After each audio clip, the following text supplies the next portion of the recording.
If you asked any Dragon Ball fan who their favorite character was, the majority of them would likely choose Yamcha. Jirobe. Okay. Seriously, we think a lot of fans would choose Vegeta.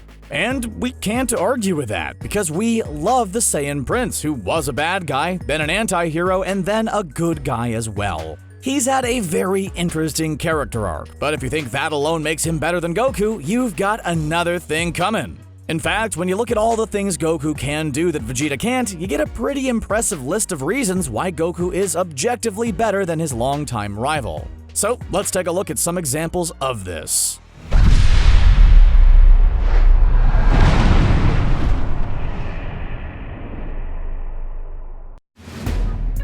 Kaioken.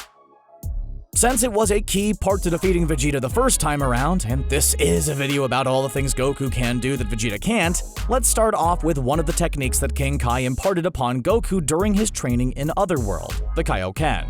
The Kaioken is a technique created by King Kai himself, meant to double the power of its user for the length of a heartbeat, so long as he didn't push it too far for risk of pushing his body. Of course, Goku being Goku, he did exactly that, injuring himself in the process. However, despite Goku not really using it responsibly, the Kaioken ended up being a key part of Vegeta's defeat, showing that it was a powerful, useful technique that everyone should learn. Yet, Goku is the only one who can use it. Yes, not even Vegeta learned to utilize the Kaioken, so it stands as one of the things that Goku can do that his rival cannot. Super Saiyan 3.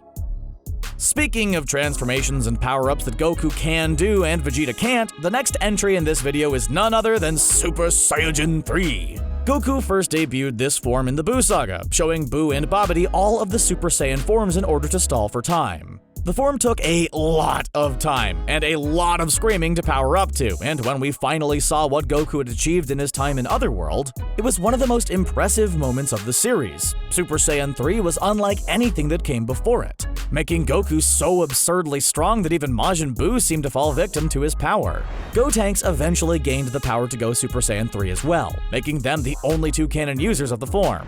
Vegeta has always been a bit behind on the Super Saiyan game, both with Super Saiyan and Super Saiyan 2. In fact, to this day, Vegeta has never gone Super Saiyan 3, meaning it's still something that Goku can do that his rival can't.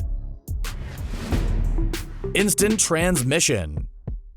Next up, let's take a look at what's arguably Goku's most useful technique, Instant Transmission. Goku gained the ability to instantly transport to anyone's energy signature after his fight with Frieza left him injured and hurtling through space, eventually landing on planet Yardrat. The citizens of Yardrat helped Goku get back up to full strength and eventually imparted upon him one of their many advanced techniques. You see, the people of Yardrat don't actually have that much battle power, so they use techniques to make up for this, one of those techniques being Instant Transmission, the only power that Goku managed to master. By focusing on a person's energy signature, Goku is able to teleport to that person in an instant, hence the name. This insanely useful power has only been replicated by a few other characters in the series, the Supreme Kai and Kid Buu being amongst them. Oh, and Cell. However, Vegeta isn't on this list, as he has never been able to pull it off.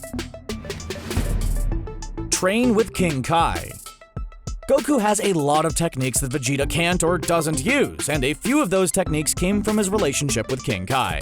Namely, Goku has been training under King Kai on and off for around 2 decades at this point. Because of this, Goku has learned how to use the Spirit Bomb, the Kaioken, and he even developed Super Saiyan 3 while training under King Kai. So it goes without saying that training with King Kai has been pretty beneficial to Goku. In fact, it's the entire reason he was able to best Vegeta in their first fight together, meaning training with King Kai is a fantastic way to get stronger. Heck, Tien, Yamcha, Chaozu, and Piccolo got a whole lot stronger while training with King Kai. Yet, Vegeta has never had the same honor. Maybe it's because they have Whis to train with now, or maybe King Kai still doesn't like Vegeta. No, Goku has done much worse to King Kai, so it's probably not that.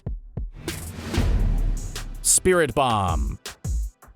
Speaking of King Kai, one of the techniques he taught Goku was the Spirit Bomb, an attack that Vegeta doesn't know how to use and quite literally can't use. The Spirit Bomb is a lot like the Flying Nimbus, since one needs to be pure of heart to use it. So Goku was one of the only people that King Kai was able to teach the Spirit Bomb to. The attack, as many fans know, consists of Goku gathering the energy of the plants and animals around him, as well as the energy of the planet, in order to create a giant orb of energy.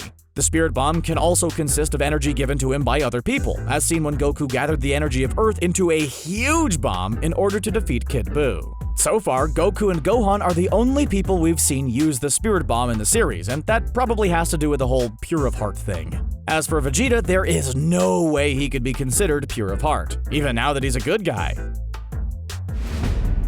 Ride the Nimbus. As we just mentioned, creating a Spirit Bomb requires the user to be pure of heart, something that Vegeta is the farthest thing from. Like the Spirit Bomb, riding the Flying Nimbus also requires a pure heart, which is why only a handful of people can actually ride it, including Gohan, Chi-Chi, and of course Goku. Goku first acquired the Flying Nimbus from Master Roshi, receiving it as a reward for returning his turtle to him. From then until around the Saiyan Saga, Goku continued to use the Flying Nimbus as his method of transportation. Eventually, however, Goku gained the power of flight and instant transmission, so the Flying Nimbus was given to Gohan and later Goten, before it just kinda faded into the background. Regardless of the fact that it's barely used these days, the Flying Nimbus is something Vegeta never had access to and never will, since he's not pure of heart, making it another thing that Goku can do that Vegeta can't. Ultra Instinct. Dragon Ball Super introduced a lot of new transformations to the franchise. Additionally, the series also introduced Ultra Instinct, a state of mind and fighting form that allows the user's body to respond and react on purely instinct. Even the gods have trouble mastering Ultra Instinct, which was why it was so impressive that Goku was able to do it. We have a theory as to why. Since Goku is a bit, dim in the head, he has less going on upstairs while fighting, allowing him to clear his mind more efficiently to allow Ultra Instinct to take over. Regardless of whether or not this is the case, when Vegeta tried to use Ultra Instinct, he failed, his strategic fighting style not allowing him to give in to instinct. So, Ultra Instinct is not only something that most gods can't manage to do, it's something that Vegeta can't do either. Swallow Pride. There are also personality traits that Goku has that his rival lacks. For instance, Goku has little to no shame, pride, or care for what others think of him. Because of this, Goku has yet another thing over Vegeta, the ability to swallow his pride. You see, Vegeta was raised in Saiyan society, a culture that valued strength, resilience, and pretty much every cliché aspect of manliness that you could think of.